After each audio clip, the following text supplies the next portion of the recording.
Okay, तो अब हम लोग बात करेंगे फॉन्ट टैग की। इसके पिछले वीडियोस में मैंने आपको कई सारे टैग समझा दिए, जैसे कि स्ट्रॉन्ग टैग क्या होता है, बोल्ड टैग क्या होता है, उसके अलावा मैंने ब्लॉक कट, एड्रेस और प्री टैग के बारे में भी आपको समझा दिया है। तो अब हम लोग थोड़ी सी फॉन्ट टैग के बारे में बात करेंगे। फॉन्ट टैग के अंदर हम लोग क्या क्या चीज़ें कर सकते हैं, इस पे हम लोग चर्चा करेंगे। तो अगर बात करें फॉन्ट टैग की, तो फॉन्ट टैग का काम क्या होता है?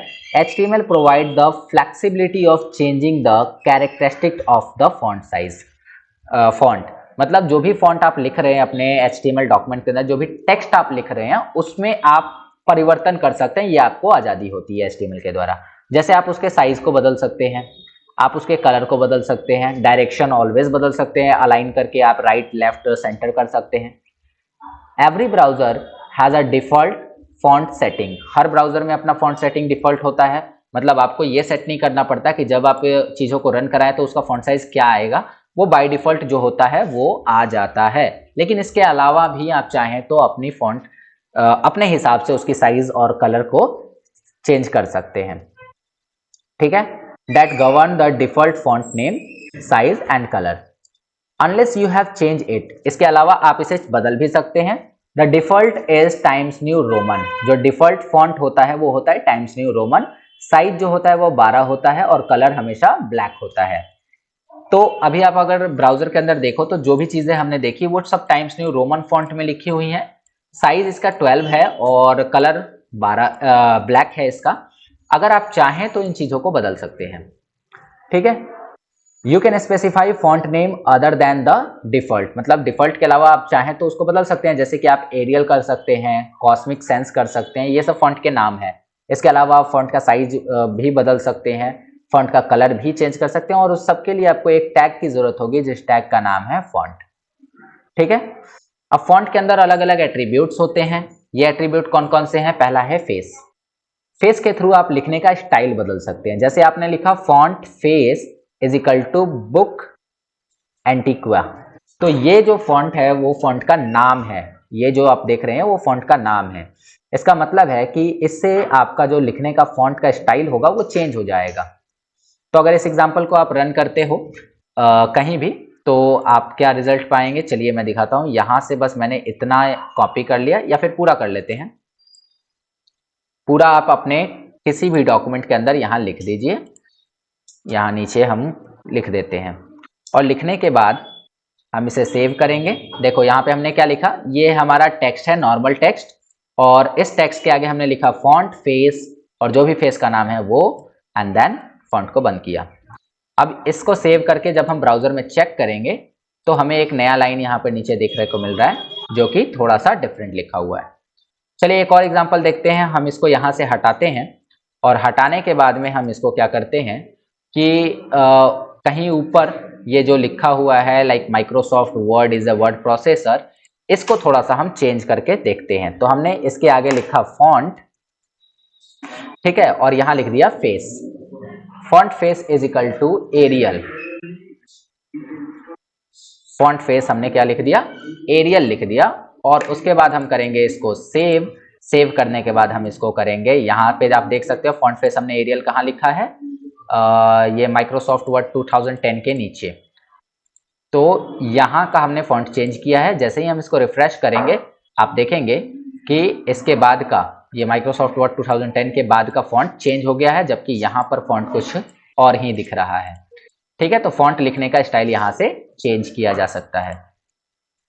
अब अगर बात करें साइज की, तो साइज आप इसमें 1 to 7 आप कोई भी साइज इसमें चुन सकते हैं।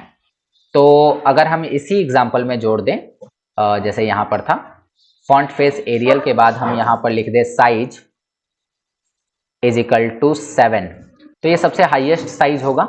देखते हैं, साइज इज इक्वल टू 7 कर दिया हमने, और जब हम इसको रन करेंगे तो आप देखेंगे कि इसका साइज जो है वो बड़ा हो चुका है।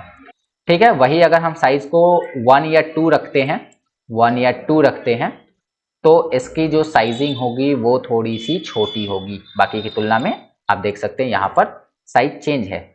ठीक है, तो साइज चेंज हो गया। उसी तरह से जैसे जैसे हम साइज को बढ़ाते जाएंगे, साइज 4 अगर करते हैं तो थोड़ा सा और बड़ा हो जाएगा। सेव करिए, रन करिए, यहाँ पर आप देख सकते हैं कि फॉन्ट साइज थोड़ा इंक्रीज हो गया। तो जिस चीज़ का हम कर रहे हैं अच्छा, ये सब पे इफेक्ट पड़ रहा है, इसके आगे जितना लिखा है सब पे इफेक्ट पड़ रहा है। क्यों?